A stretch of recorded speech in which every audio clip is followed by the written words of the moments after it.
Milligan, says I, sure I did like to scatter you after you're dead. Years later, poor McNilligan passed away, and I arranged to have him cremated. At death, the poor man weighed over 16 stone, but when the burning was dead, his ashes fitted into a small box that I was able to stuff into my ass pocket. Well, I hired the boat at Kilrush Quay, and I rowed out into the Shannon.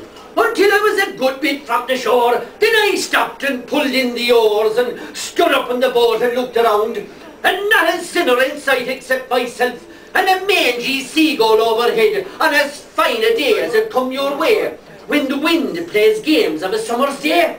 When I looked around for another minute and then didn't I slip McNilligan out of my ass pocket?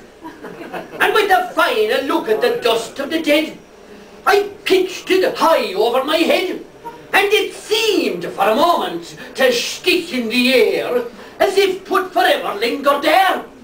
But that tricky whore of a Shannon went with most of it straight back into my mouth.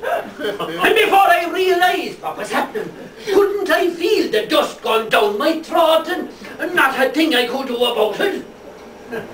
It took me several minutes to see exactly what had happened to me.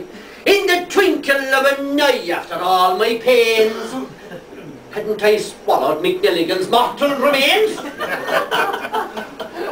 But all you good people, I know you'll understand when I say I really went clean out of my mind. I'm not the kind to swallow a friend. And then I thought what I'd have to think. I'd go back to Kilrush for a drink and I'd pray for the peace of McNilligan's soul. What does it matter after all where the dead may come to rest?